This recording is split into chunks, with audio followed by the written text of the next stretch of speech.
we said, they spoke with my operations manager who said to the bank, yeah, this is all legit. You can release the funds. And they said, well, we need to have it go through compliance. And the response back was, well, no, you don't. Why do you have to let it go through compliance? This is the client's wishes. Now, we go back to the order that we did last year for $50 million. One of the two orders that we did of that size, it took the lady almost 5 days to get the money wired. And that's why she wanted us to tell the world about it, that, hey, it's one thing. It's very easy to write the bank a check for $50 million and have them take it gladly. It's another thing to get it out. And what we view as our money, remember, we're unsecured general creditors to the bank. What we view as our money and our ability to get it is becoming much more difficult.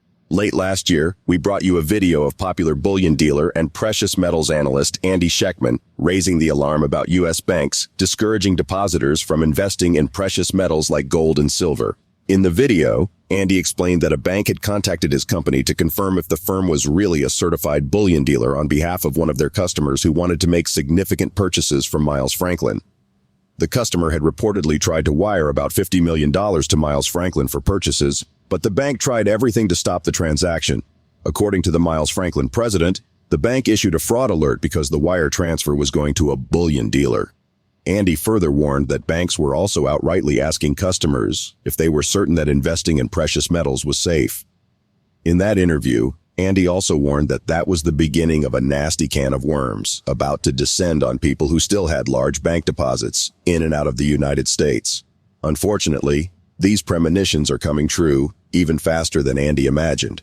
Earlier this month, Tim Marschner of the Coin and Stamp Shop, a bullion dealer, received a letter from his bank, TD Bank, the second largest commercial bank in Canada by assets. The letter notified Tim, who had been banking with TD for 46 years, that his accounts would be closed within 30 days. TD reportedly flagged Tim's bank accounts as a result of suspicious activities.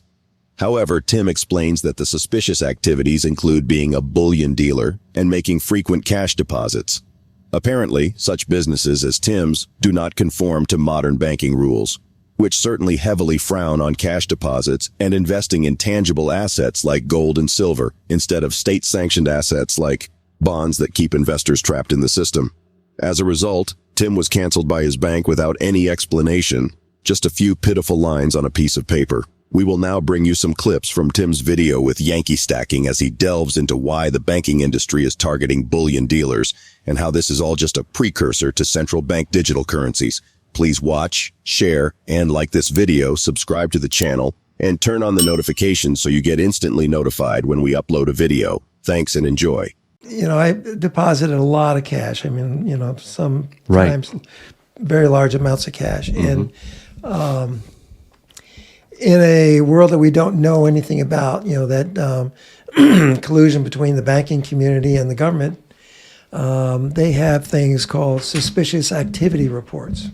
SARS. And if I deposit, or if somebody, back up. If somebody brings $10,000 of cash into my store and they're buying gold with it, or silver, they would have to fill out the 8300 paperwork. And anybody who's curious can go look at Form 8300 IRS. And it is a detail of all your information and the store that accepted all this cash and exactly what the cash was. And, of course, you have to put the person who gave you the cash has to put his social security number down, et cetera. At one time, you had to put how many ones, fives, tens, 20s, but they don't do that anymore. Okay. Because most people just say, I think it was all hundreds. But every time I go to the bank with $10,000 or more in cash, whatever entry they make in the computer is kind of like a suspicious activity report or an Form 8300, because I'm depositing more than $10,000. I think at one time I've given them $100,000. And many times given them $50,000 or around that amount. All these deposits I've been making have been generating some sort of report, and it goes to the IRS. It's done, right on my account on the computer. This particular bank doesn't care that I'm one of their biggest depositors. They don't care. How long have you been with them? Oh, let's see. I opened up this account 46 years ago. It says, "Dear customer, we appreciate the importance of keeping you informed when it comes to your banking. On an ongoing basis, TD reviews all of its customer relationships as part of our approach to managing our business. As a result of a recently conducted review, we have determined that we can no longer continue to support your existing accounts and or services. We have considered this matter very carefully, and our decision was not arrived at lightly." Really? Take that with a grain of salt. And then it says, another nice way of putting it, "Your TD account, bank accounts will be closed on March 4th, 2024. Yeah.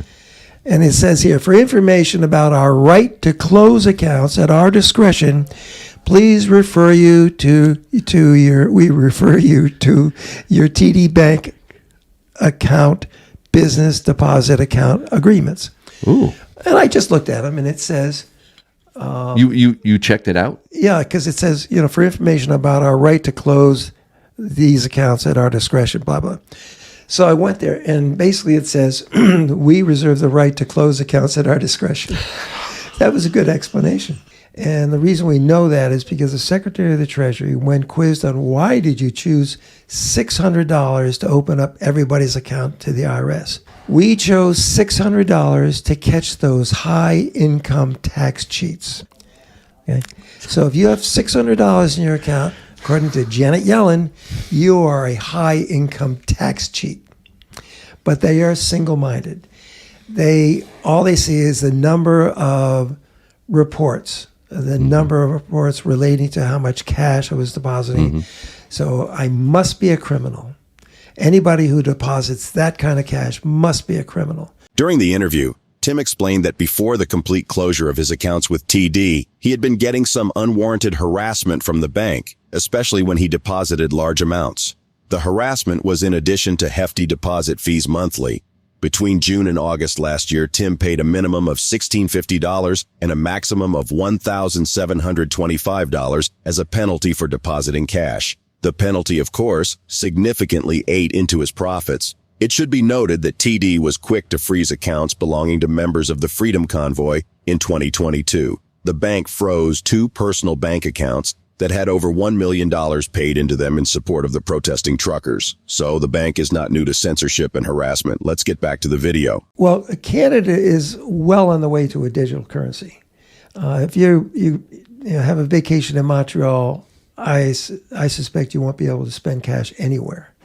Last time we were up there, it was kind of shocking. Mm-hmm. We go up there for the Grand Prix every year. Mm-hmm. To get to the track, you have to take the metro, card only. You get to the track and you want to get a bottle of water, maybe a beer, a hot dog, a Dagwood sandwich, which are great. They don't take cash. Nobody took cash up there. The first thing we do when we go to Canada is I take all the Canadian currency I have, convert it to modern currency, and that's what we used to spend. We didn't spend any of it, any of the paper currency. Didn't spend any of it. I asked a few questions. I said, "Is this something that comes from Congress?" And his answer was not precise. I mean, because all the things they're allowed to do come from Congress. Okay, and I said, "Is it more because that's the amount of cash and somebody like the IRS is very suspicious, or you think it's part of a move to a digital currency?" And the answer was, "Yeah, it's more probably a move to digital currency." Now this is a banker, and there's so many things wrong with that answer. And I asked the question. I said, how many banks are there in this country? 10,000, 15,000? He said, "Yeah, about that." And I said, "Okay, well, if we don't have any cash, and a central government computer is doing everybody's transactions, what do we need banks?" And I said, I don't see any reason to have any banks. So are we going to take 10,000 banks and just close them? We've already heard that the UAW is going to lose about 500,000 workers because of this mandatory move to electric cars. Because most of these workers are not qualified to do jobs on electric cars. So that's going to throw, 500,000 UAW workers back on the job market? And there have to be a similar number of bankers, of people working for banks in this country. So are you guys fighting this? And it was like silence. Wow. I mean, why are they not fighting it? Because the fact is they can't go like that to a digital currency and take away the cash. It would cause too much disruption everywhere. Running the banks has already started. I mean, everybody I talk to is telling me, yes, I sold a piece of real estate, I've got this extra money, and I don't want to put it in the bank. But back in the 1930s, only a select few people had bank accounts, okay? And when they went to the bank to get their money out, they were definitely not going to accept a check, which is what they're offering me, a check, okay? They're going to get their money back in cash. I think that on today's scale is probably a million times. Mind-boggling, yep. There isn't that much cash in the world to pay these people if they started running the banks. But you take away the faith in the banks. They've already taken away faith in the government because, as we all know, we have a government that lies to us about everything. Absolutely everything. Challenge me on that, and I'll tell you what the truth is. People should not be shy about taking their money out of a bank. If that's what you want to do, doesn't matter if it's a 401k or IRA or whatever it is.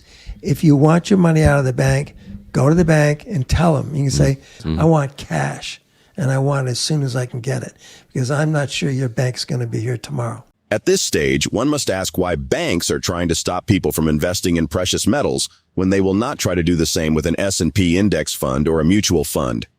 They know something big is on the horizon for the banking industry and the U.S. economy, and that in periods such as this, many investors will prefer to exit into safe haven assets like gold and silver.